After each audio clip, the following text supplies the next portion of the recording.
In this video we are road tripping the Prize Draw Ssangyong Rodius, and we are at Longbridge, where another factory building is being demolished in the background.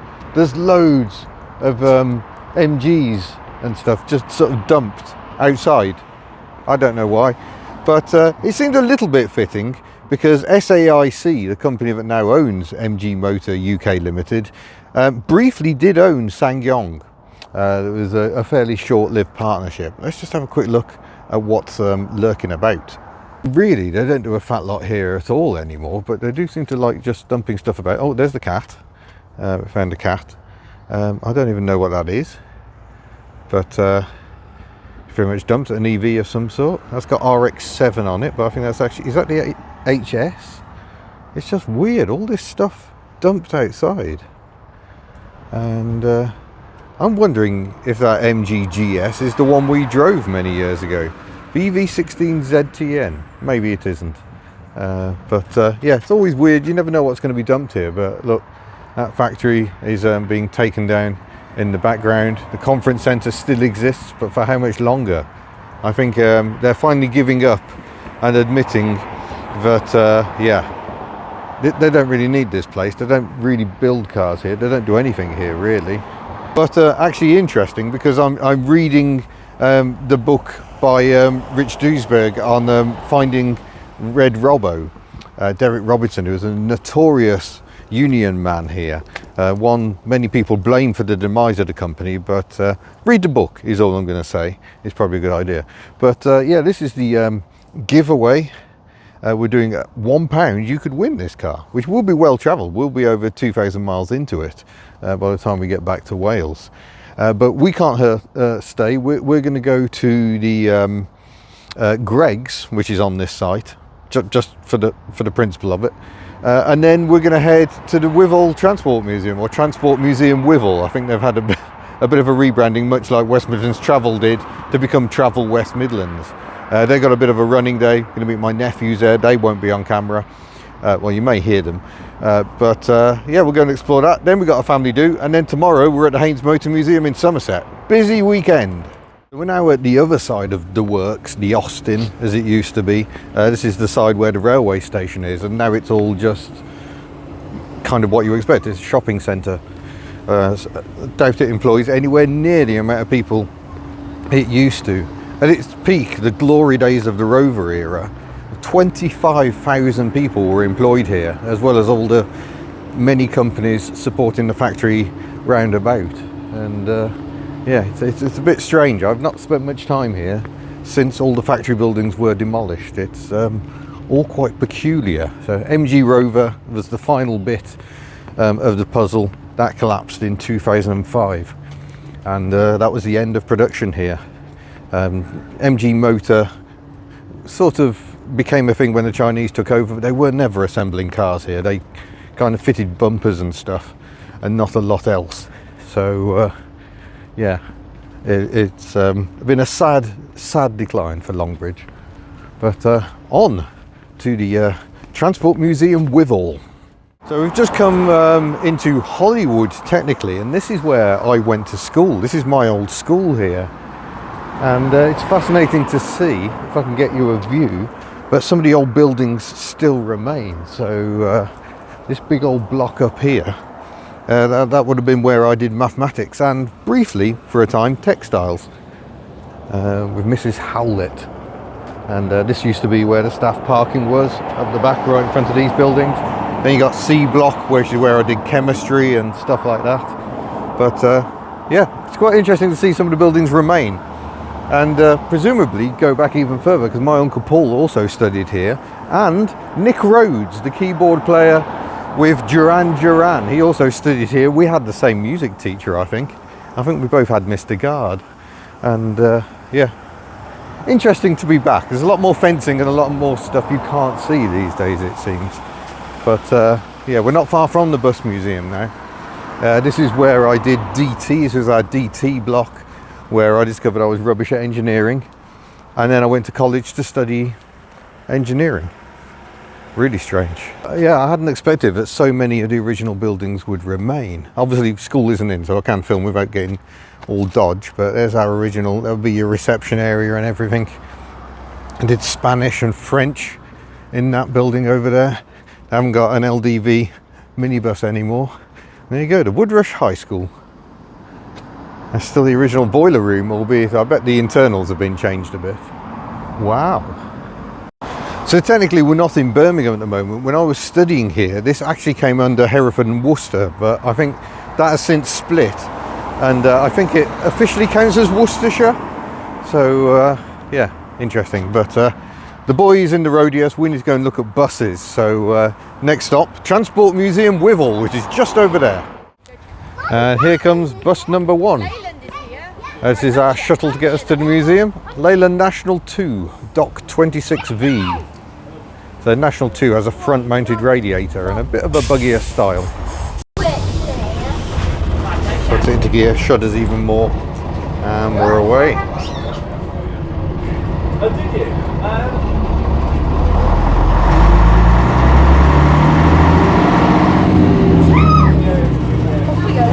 Yep, you definitely know it's got an engine.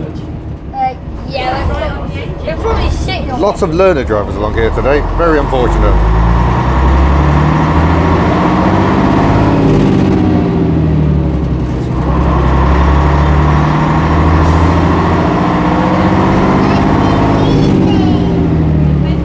Yep, taking his time on the gear changes.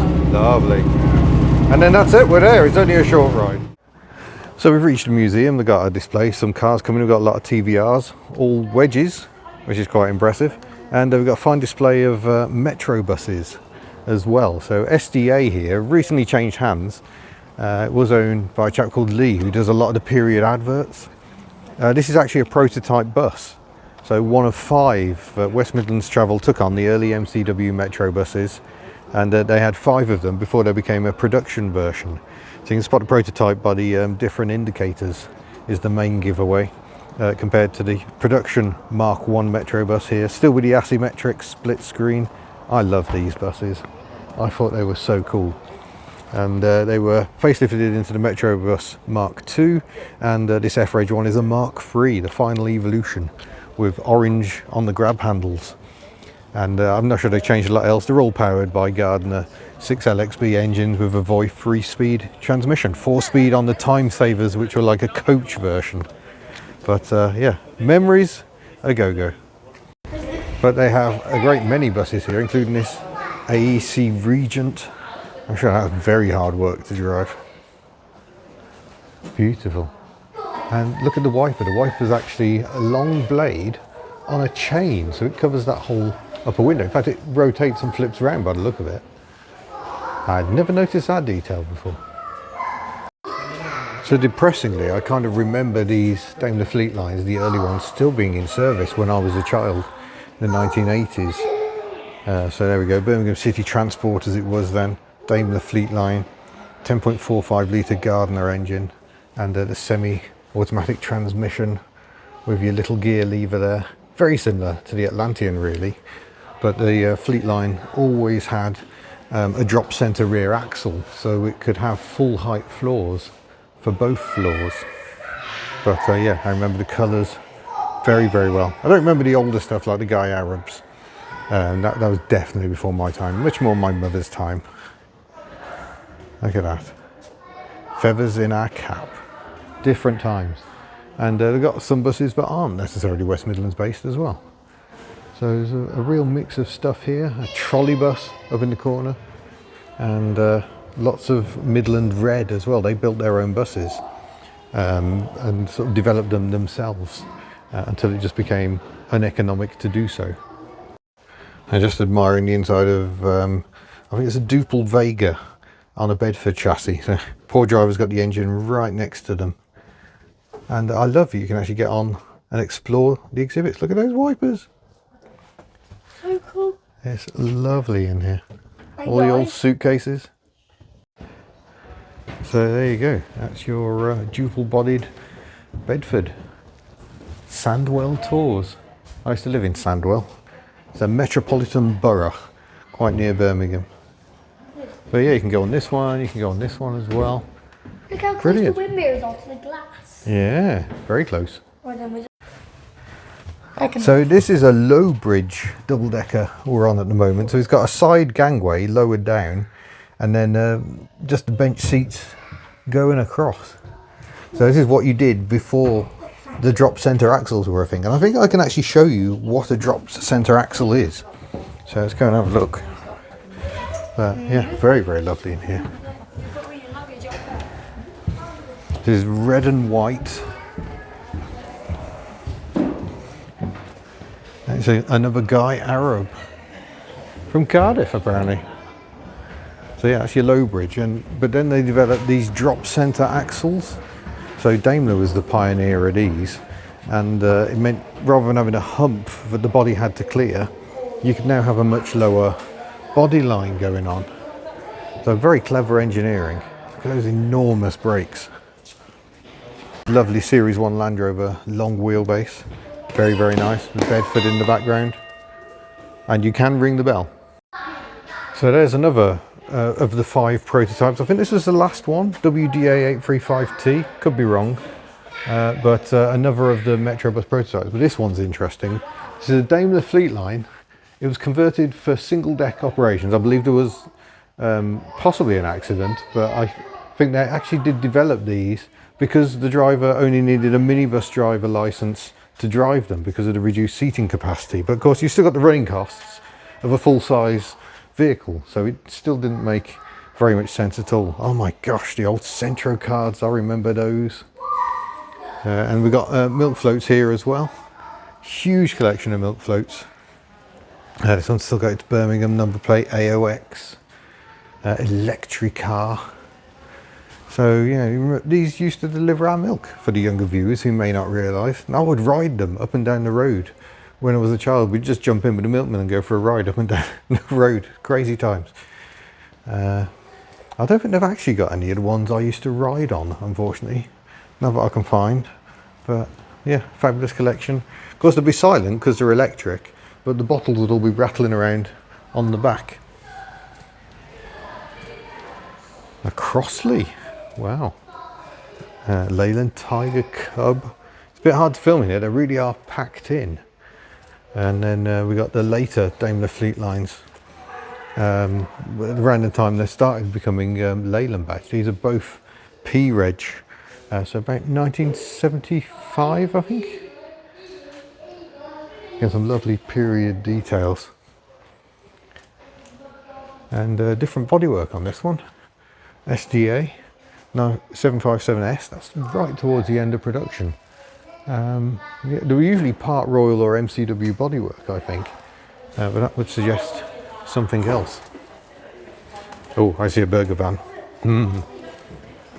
So I don't know what body that is. Ah, it's got pantograph wipers. I think these probably serve a part of the Midlands that I didn't live in. I don't know who did the bodywork, I'm sure someone will tell me. So this is an Origo, which is an autonomous bus. But if it's an autonomous bus, why has it got a steering wheel? Big pantograph wiper though. It was tested in Solihull area. But yeah, look at this old Potteries. Definitely still needs a bit of TLC. Lots of restoration works ongoing. Buses that could so easily have been lost forever are still here. They may get their chance. And there we go. Midland Red developed their own buses, and this is one of the first, new in 1925. So let's take in some of the classic cars that we got here as well. So there's an old MG, I don't know if it's a TC or something a bit older. The green grille makes me suspect it might actually be a pre-war one, I could be wrong. Not very good at my MGs. We've got an RS200 here, and yeah, crazy, but Reliant built the bodies for these. The doors are pure Sierra, although I don't know if they're fiberglass replica Sierra. And obviously got the Sierra column stalks and then the Cosworth engine in the back. Brilliant to see. I love the extra lights for when you've got the back open. You're still displaying some lights at the back. So that's amazing to see. And next to that is an Escort RS1700T.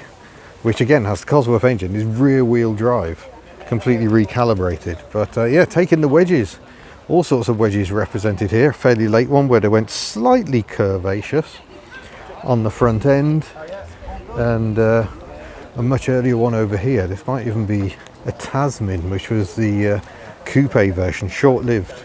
Yes, 280i Tasman, so it's got the V6 engine from Ford, and indeed the Escort rear lights, whereas the later wedges changed to Renault Fuego rear lights. But they're already preserving buses that to me are still quite current. But no, that's a 2002 bus, and they got the original DAF with the Optare body, the first low floor bus to come into our area. I remember those replacing the old Scanias on the number 50 route. Speaking of which, this is the Scania building. Scania paid for this factory back in the 90s when Scania was providing buses to West Midlands Travel, and ironically they don't have any Scanias here, I don't think. I would love one of the old Alexander bodied Scanias to be here, but yeah, what an amazing place. A couple of interesting things here next to the Optare DAF. We've got the Midland Red coach, which we have seen before. We saw this at the NEC last year, I think. And next to it, this old wrecker, which would have brought in buses that had broken down. I remember seeing this parked up outside. I think it was the Digbeth bus depot, where the coach terminal now is. And this was sat outside. You never saw it move, but presumably it did go off to collect the odd broken down bus. And then we've got a Daimler Fleet Line being restored, so you can see what's underneath the panels, the blocks of insulation, just to try and stop the noise. One of the restoration projects, little Ford Transit. That's great to see. Just going to start this one up. Oh, listen to that.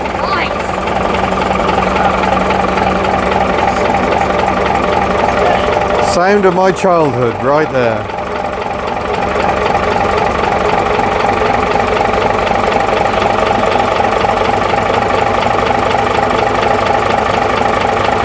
So I've just bumped into some friends I haven't seen for like 30 years, and we're now on SDA 6832. It's the prototype, one of the 5 prototype metro buses. This was so prototype it's still got the vinyl seats, but were shared with the Daimler Fleet Lines that were then in service. No posh maquette, you haven't got the floral pattern, but going to try and capture some noises as we go down the road.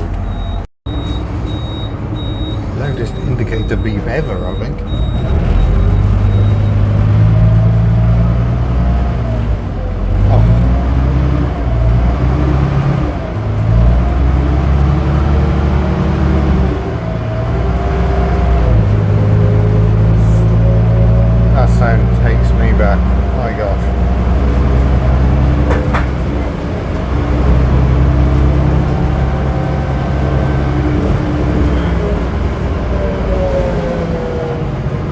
Voifrutor.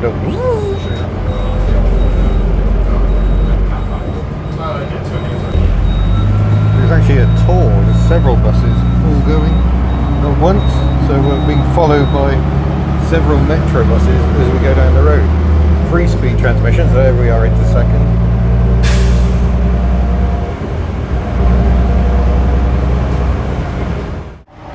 Well, that was fun. Not that I can stay here because we're about to get run over by a rather more modern bus, but yeah, very enjoyable experience. So do come down to this museum. They often have running days. It's all good. So that was the bus of my childhood, and then these came in when I still lived in Birmingham. I think Volvo. I don't actually know. There is a way to tell. There's Volvos and there's Dennis's, I think. That's a bit unexpected. One for Gentile here. I think this is a Portuguese bus. A Volvo. What on earth is this doing here? Yeah, look, Entrada. So that is a fascinating sight. I'm going to look at the back. It's got a rear entrance door. Must be an underfloor engine then, because there isn't much room for an engine back here. So yeah, there we go. Wow, unexpected.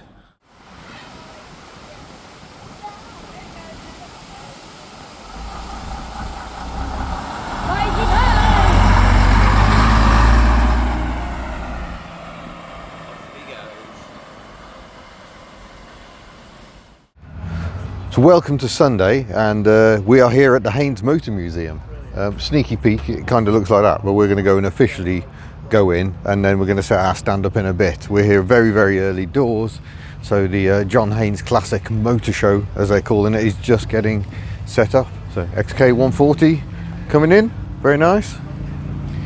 So really looking forward to having them explore some very interesting vehicles, including a Volvo 700 series camper we've seen from a distance, MG RV8, very nice. Most of them were that colour. Jaguar Mark 8 or 9. I can never get that one right. So yeah, this is quite good actually. We can just watch the cars coming in, listen to a bit of that, and then we're heading in the museum. Yeah. Oh, is that a Will Cypher? No, it's not a Cypher. It's the third one, I think. So it's Toyota's off-brand. You know the famous.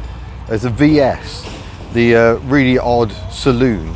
That's the slightly less odd version. Audi S, another MGB. Oh, look at this lovely Maxi. That's very nice. Denim blue, I think. Or is it zircon? That's very nice. Got a fog light on, don't know why. R129, it's got American spec indicators, but partially clear, partially ginger. MG SV. Holy smokes. MG thought this could be the one that would make them a fortune. It did not. SVR X-Power. Followed in by an Aston Martin, a Mini Cooper, might be an RSP. Yes, the original special edition Cooper. Oh, Datsun 180B. That's very nice. It says a 180B because of the number plates. How awesome is that? Another MGB, TVR Tuscan, lovely, Lada Niva, very nice. Look at that for a contrast. This is going to be my sort of show, I think, when you got a TVR Tuscan with its indicators in the rear window and Lada Niva right behind it. Brilliant. And then we've got a little Vauxhall E-Type. That one's a Velox, so that's the slightly cheaper model. A little Frog Eye Sprite, TVR Chimera, got a lovely Skoda Estelle pulling in over here. So the last time we were here was for the National Microcar Rally, so I took the Invacar down here. It's a massively impressive place. A little grey Fergie, and we parked about 50 microcars in that corner over there. It took some squeezing, I can tell you. We're going to have a very quick explore inside the museum, and then we'll show you more of the outside. Lovely Toyota Celica over there. Wow. So here we are inside. It's all looking good. Little Austin 7 Special here. A single wiper, and a BMW C1 motorbike with a wiper. Is that the only motorbike I'd consider riding? It's entirely possible. Gorgeous Nissan Micra here. I know lots of people get excited about the other things here. Love the colour on that. But yeah, that Micra is absolutely delicious. Just going to brush over the Saxo. Oh yeah, Saxo, yeah, in Max Powery style. I think they've gathered these cars because they have, or motorbikes, because they have manuals for them. I think that's why they're here. But let's go into the main museum itself. Oh, here's an interesting car, an Elva Courier. Elva, for the French for she goes, which I think is a nice touch. I don't know what engine this one's got in it. 1800cc MGB engine. Wow. Gosh. Some racing history for that one. A little Frog Eye. Your journey through motoring history starts here. With mobility scooters. No, I don't think that's the point. And cozy coupes. Oh wow, yeah. What do we got there? A Clermont Voiturette. A Darracq, very prevalent in the early days of motoring. And a Renault. Renault famous in this era for having rear mounted radiators behind the engine. They've got a replica of the original Benz freewheeler. Meanwhile, Gottlieb Daimler was developing a four-wheeler. And would that be more realistic to call the first car? I don't know. But the two companies ended up merging in 1926 to form Mercedes-Benz. Wow. Fiery Liz. One of the first automobiles in the West Country. Gosh. Used as a school bus until 1929. Wow. So it's a Daimler. There's the radiator on the front. You sit ever so high up. Gosh. Early Rover from 1922. A Horstman, whatever that is. Bath's only car maker. Well, there we go. Got a fun little bonnet mascot. So yeah, we can't look at every car, it would take way too long, but look at the exhaust on that. Manchester Special. One tank engine and a lorry chassis. Okay. Why not? Nice Rolls Royce. And this is the famous red room where everything is red. It's quite a simple concept. There's a Lamborghini in here somewhere. I just saw a reflection of it. Where is it? Where is the Countach? This room is very confusing.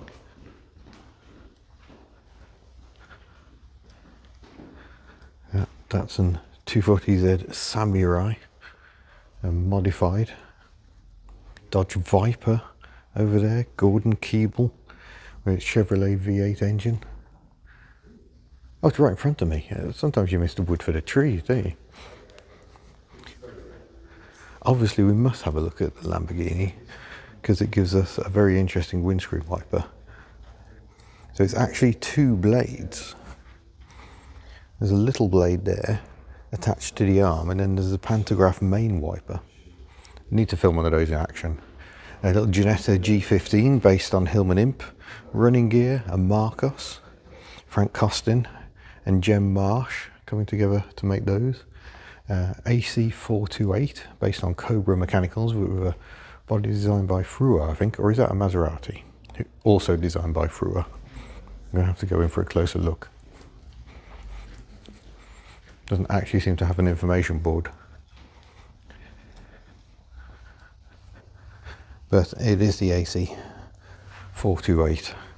So an attempt to give the Cobra wider appeal with this beautiful body by Frua. My gosh, look at the gear selector. It's just a big handle. Beautiful. It's going to take in the Porsche 356. There's quite a few of those here today. Possible inspiration for the Rochdale Olympic. Normal sort of saloon car running gear, but in a shape that does seem to ape the Porsche. And we got a Bajaj here.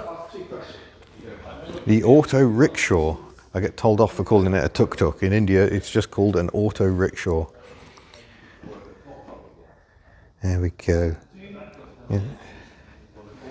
Fascinating. I love these. I think they're so much fun. And of course, Citroen SM. Do we know anyone who's got a white SM? No, can't think of the chap. No, can't think of him. A Rolls-Royce Corniche, a Delahaye, big luxury French car, and a Lagonda, when it was still a separate mark to Aston Martin, E-Type V12, Facel Vega.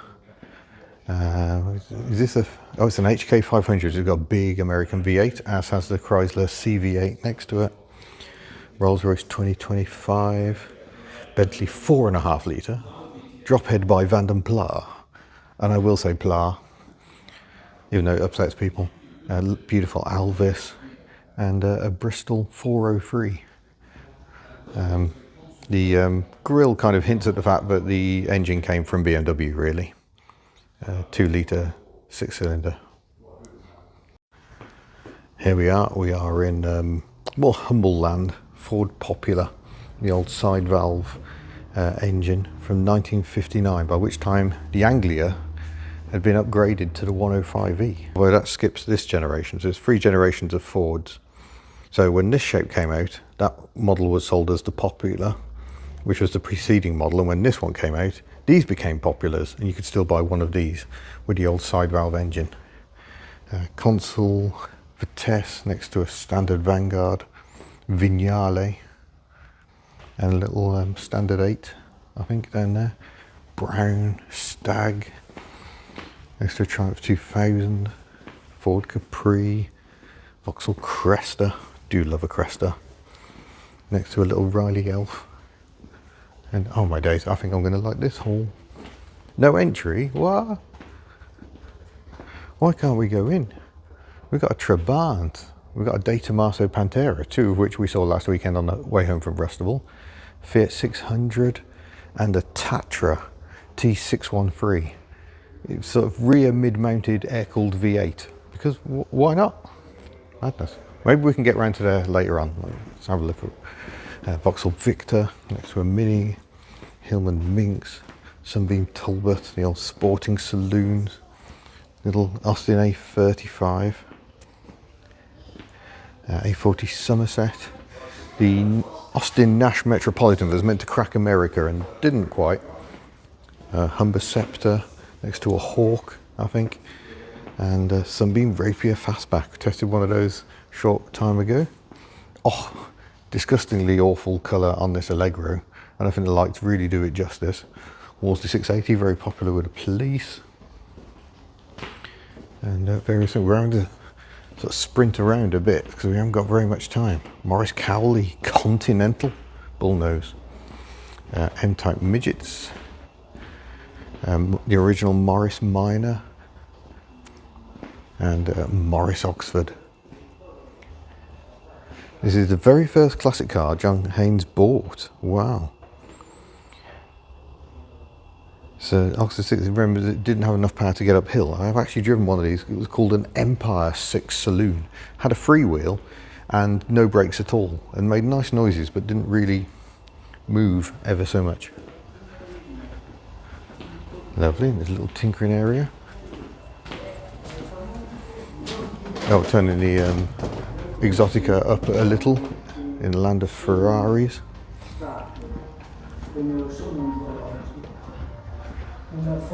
Very nice. What's this one on the plinth? There's Enzo Ferrari himself in the background. 250 GT Cabriolet. Very pretty. I always quite like the 456 as well, which I believe gives us a hidden pantograph wiper moment. This Ferrari apparently didn't fit. 1996 Ferrari F310 F1 car. Michael Schumacher's first Ferrari. Next to an Allard. A Healy Silverstone. On these you can wind the windscreen down into the body for better aero. Jaguar D-Type. What is this one? A Cougar, which I think is a more modern kit based on XJ6 running gear. Lotus 11, I think. Very nice. And some other race cars of which I know very little. Ford Convair Special. I think the camera one was driven by Senna. Oh yeah, maybe. Have we got any information about that?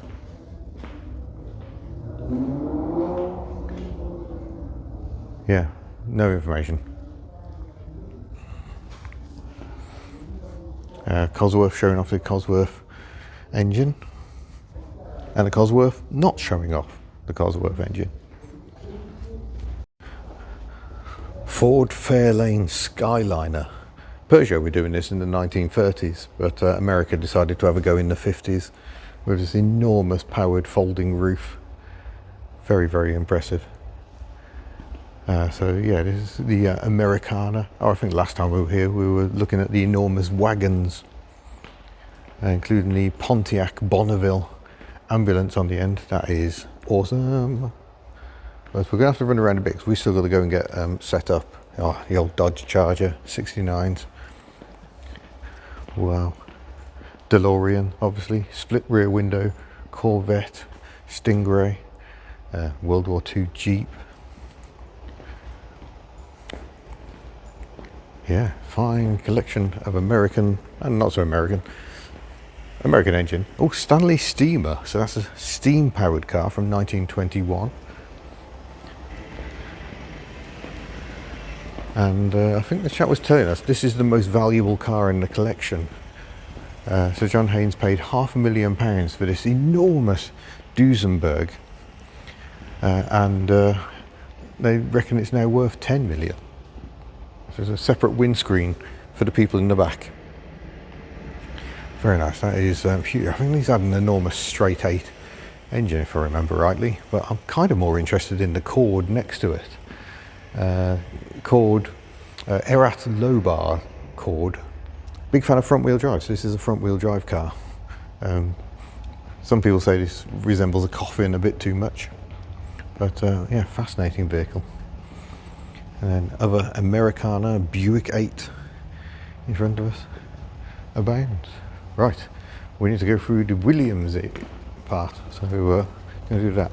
Quick shout out to the Oldsmobile Curve Dash Runabout, one of the more popular early cars.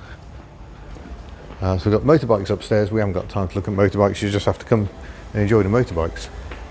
And then, wow, we've got the F1 cars.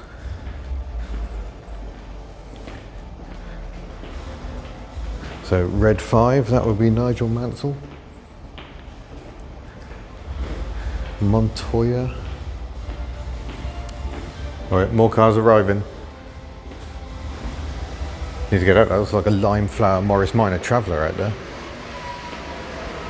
Valtteri Bottas drove this, and I believe the fastest an F1 car has ever been during a race was achieved in this car.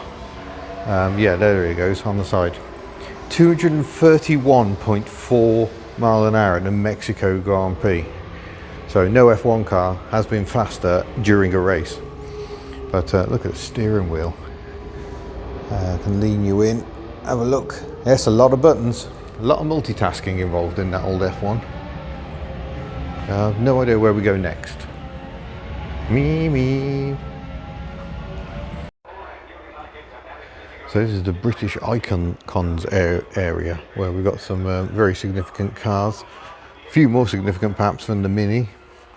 That's showing the engine and drivetrain and just how small it is and how much space it leaves for the rest of the car. Don't know what's going on with this Mini. It appears to be plastic. This is a gearless Mini, and that's where Izagonis was experimenting not only with his 9X engine, which was overhead cam, but with like a torque converter transmission as well. So it doesn't really have any gears. You just put it in drive and go. Very intriguing. I think this is like a development moke. Interesting. These are, well, I was going to say not British, but actually Trojans were built in this country, but they are both German. Lagonda Wedge Saloon. And then one of 2 Rover SD1 estates. The other one is at the British Motor Museum. Honda N600 Microlino, we've driven one of those. A Bricklin, won't see many of those over here. That's a Chaika, I think, a sort of Russian limousine.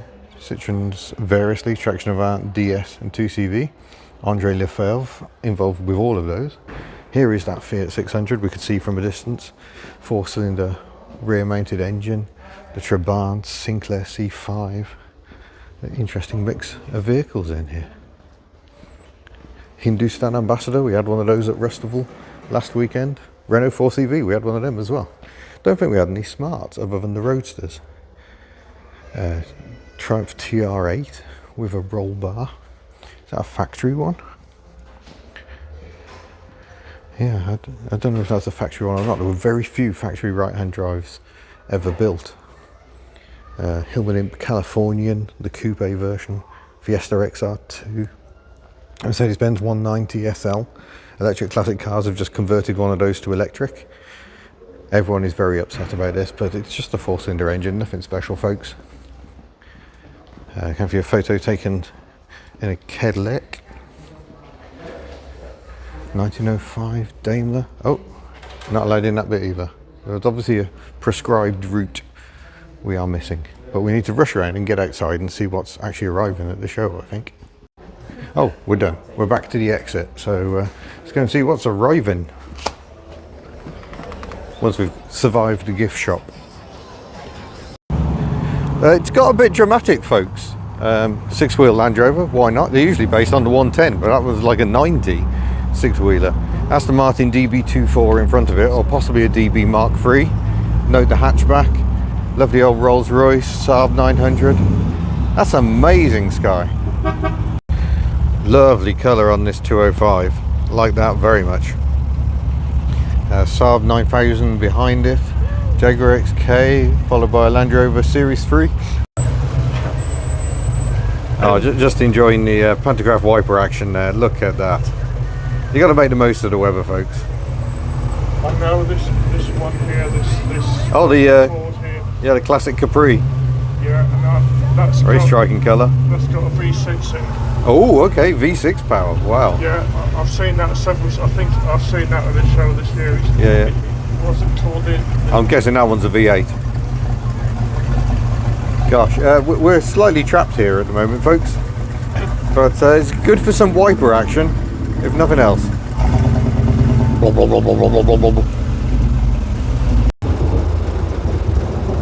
Well, it's now thundering, but we're still hiding in the shade, just enjoying all the wiper action.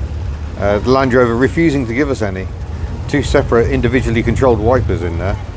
But here we go, Austin A35, and perhaps more interestingly, the fascinating pattern on the R107 SL. Very unusual wiping pattern for the time. My gosh, this is wet. Mad Max is in the queue, and Mad Max has some pantograph wiper action. So we've got some Aussie Ford action going on. I wonder if it's one I saw down at the Ace Cafe a while back. Another MGSV coming in. Blimey. The MGT type appears to be having a mild wiper malfunction, unfortunate. And then the swinging wipers of the MGB. And Nissan 300C behind it, I think. A Scirocco convertible, single wiper action.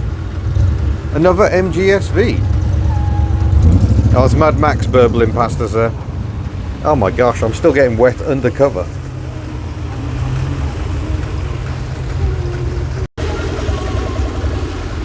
Another Sunbeam Rapier. Lovely. Mitsubishi FTO. Mark IV Escort. Is that GT? XRI or RS Turbo, do we think? Got the RS style alloys on it. DS. And Jaguar, come on brain, 420 behind it. More lightning flashing in the background. XK140 fixed head coupe wiper action. Oh yeah. Oh hello, it's an H120. It's got the rear spoiler in the boot lid. Very nice. But yeah, the Jaguar 420 is probably my pick of the pre-XJ bunch. Mechanically pretty much is XJ. But still derived from the Mark II cabin section. Independent rear suspension, nice 4.2 litre XK engine. The Jaguar XJ40 with its single wiper, William Woolard of Top Gear was not impressed by the single wiper. Little Mini, Land Rover Series 3, by which time the two wipers were coupled together. And oh, just missing some pantograph wiper action on the Aston Martin DB7. A very clever reskinning of the Jaguar XJS, in fact. But yeah, that is a pantograph wiper. Look at that. Oh, lovely action. Another SV. What the heck? More pantograph wiper action will be coming in very shortly. Triumph Stag gives us the V8 engine, and the driver's wiper is a pantograph. Quite hard to see from this angle as he straightens up. Yes. So apologies, we're hiding under a shelf. but I'm on the live stage later on today, speaking with Ed China in the first session, and I think Jack number 27 in the second session, and Danny Hopkins is here as well. We've already said hello to Danny. He's the editor of Practical Classics magazine and MC at Rustaval, so good to see Danny again. He wisely went inside for a cup of tea. Subaru Impreza providing very necessary blubs. Jensen Healey GT behind, that's a rare car. Trying to jump on the Reliant Limited GTE bandwagon somewhat. And then we've got a Volvo 66 behind it, after Volvo bought the DAF factory in the Netherlands completely and rebadged the DAFs as Volvos. That's a 66. The 340 was meant to be a DAF 77, but was obviously launched as a Volvo from the very start. So that is a lovely sight. The Jensen Healey uses the Lotus Slant 4 engine. Rumour has it that Lotus pretty much developed the engine in that car. So when it went all horribly wrong, it was very unfortunate for them. Oh, hub nutter! Yay! Marvellous. Jolly good. And they got the Pucha board as well. So here is the Reliant Scimitar that inspired Gilburn and Jensen Healey to follow on with the same style, the Sporting Estate fad. That TR6 is an American spec, so left-hand drive and different front and rear lights. Late one, that. It's about a 75, 76. Ooh, it's a Fiat Dino. Quite naughtily, it's got a Ferrari badge on the front. It wouldn't have had that originally, but it has got the 2.4 litre Ferrari V6 engine. Styling by Bertoni. Pininfarina did a Spider version. Mark II Jag, or sorry, that's actually a later austerity one with the slimline bumpers. So that's a 240 or a 340. I'm going to say 240 because it's got the hubcaps, and I think they're more commonly seen on the lesser engine. Porsche 944, Jaguar XJ, and TVR Wedge. I wonder if that was at the meet yesterday. Did we see that yesterday? Both of those giving us a single wiper moment. And the Rover 100 still has the slightly out of sync wipers of the Metro. Very good. I can see brighter skies, folks. We're going to be all right. We've got a Mexican-built Beetle coming in. I think that's an F-Reg, so that's about in 1988, 89. A little mini pickup behind as well. Late Triumph Spitfire, it's about in 1979. That is right towards the end of production. And a late Triumph Vitesse behind it. Both small chassis Triumphs. So ultimately the same chassis pretty much. Where the Spitfire didn't have the outriggers. The body was kind of semi-structural. More interesting wiper action. We got a Mark 1 Golf, and we've got some mono wiper action going on with the Mercedes, the old jiggity wiper. This is great for wiper action today. Lovely. Look at the headlamps on this Jaguar Mark IV. Absolutely phenomenal. It's an unofficial title, Mark IV. There was just a 1.5 litre, 2.5 litre and 3.5 litre. And the immediate post-war cars, which were just the pre-war cars, pretty much. They were SS Jaguars before the Second World War, and then they dropped the SS bit for some reason. Don't know why, but look at those enormous lamps.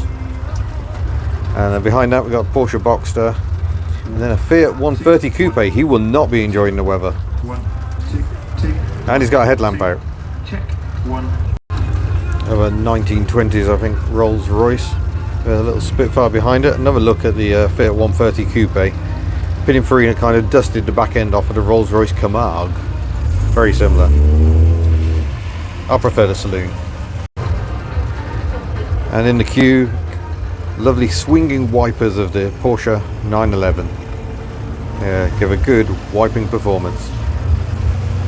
Little Figaro behind there as well, the kind of pretend classic car when they came out, but they were current in 1989 and 90, I think. Even get the wipers of the ice cream van. Who else is giving you that sort of content, folks? I'll tell you, no one. Now the Figaro is interesting because they did not come in white. There were 4 colours. The green seems to be the one you see most often, but yeah, the white is very unusual. But few cars have made it from concept to production looking as much like the concept car as the Figaro did. Nissan revealed the concept and then just started building them at the Pike factory, where they built other specials for seemingly very little profit, I imagine. So this area is all cars and other machinery for which they have a Haynes manual. They have some for fighter jets, just for lols, but I guess it's quite hard to get one of those here. But I am loving the Mark III Vauxhall Cavalier behind me. It's an LS. It's the final facelift, I think, when even the LS got some nice alloy wheels. All important blagging rights in the old management car park. We've got a Nissan Skyline 34 just coming past. Wom, said the RB26. The Honda City Express apparently has a Haynes manual, so I've got one of those here. That's lovely clean condition. E-Type Jaguar, Land Rover you'd probably expect. See what else they've got. Look at the sky! Sierra RS Cosworth, perhaps they do their own. Oh no, they don't. It's just a Sierra manual. Capri Cortina Mark II, my dad's first car incidentally was one of those. The Toyota Celica liftback we saw, and of course the Skoda Estelle. This one's in lovely condition. I like the look of that a lot. They've even got their manual proudly in the windscreen. I mean, Haynes Motor manuals are legendary. I have one, or have had many. I've still got loads, even for cars I don't have anymore. I did a DeLorean one as well, Datsun 240Z, and yeah, I've still got one for the 2CV that I still use on occasion, and they just help me get an understanding of how cars work. So maybe they've done a grey Fergie manual. That'd be awesome. Presumably they have, and that's why it's there. Austin A35 and the Frog Eye Sprite, much shared underneath the skin, of course. And still we've got cars coming in. Lovely DB7 V12 there. MGC. Note the bonnet bulge with a bulge on the bulge. And Mercedes W126 S-Class with Fiat 131 just joining behind.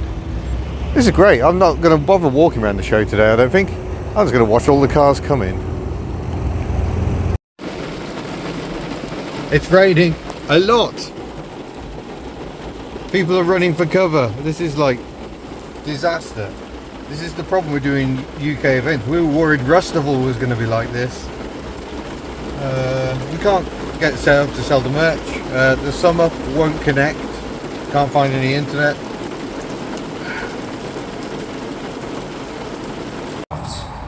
Well, the good news is I spoke to Ed China earlier. We were on the stage together, and he says more content is coming to his channel soon. So I know that's good news for all the Ed China fans. So that is on its way. I've done my stints. I've been on there twice. Ian Tyrrell is on there at the moment. I haven't managed to have a chat with Ian Tyrrell yet. But let's go and see the rest of the show. We haven't seen any of them. We've been here for hours. And I'm going to run up this bank here because there is all this still to see. I don't know how I'm going to manage it. I'm running out of battery, I'm running out of time. Let's go. So Porsche 911s variously. I think we saw the blue one coming in earlier, and the earlier 356. So all rear engined, flat fours in the back of these, flat six in the Porsches, of course. Another time, this happens so often. The A35 and the Morris Minor, same engine, and there they are together. Riley RM, very beautiful Escort RS2000, 993 era Carrera. Then we've got the Aston Martin lineup. I must concede I'm a little lost on this era of Aston Martin, but I do like the colour of that one. My gosh, I sound like a professional, don't I? But we need to go over here, where we've got that Mexican Beetle we saw come in earlier. Because we've got the Gay Classic Car Club always put on a superb display at these shows, and this one no exception, always good. And they're over this side as well. Daimler V8, a V8 250 because it's got the slimline bumpers rather than the 2.5 litre. Sunbeam Rapier. Look at this beautiful dog and beautiful car. The old S-Class Coupe, beautiful. Saab gives us our headlamp wiper moments, and it's got the push brooms, so they come out and go straight across the headlamp. Lovely. XK140. We got the Mark 9 Jaguar, I think, next to the Mark 2. Yeah, what a lovely lineup that is. Makes you proud. Right, let's move on. Where we've got Morris Minors. Oh no, we need to look at this. Look at this incredible Volvo camper. Was it built by the owner? Was it a manufacturer job? I don't know.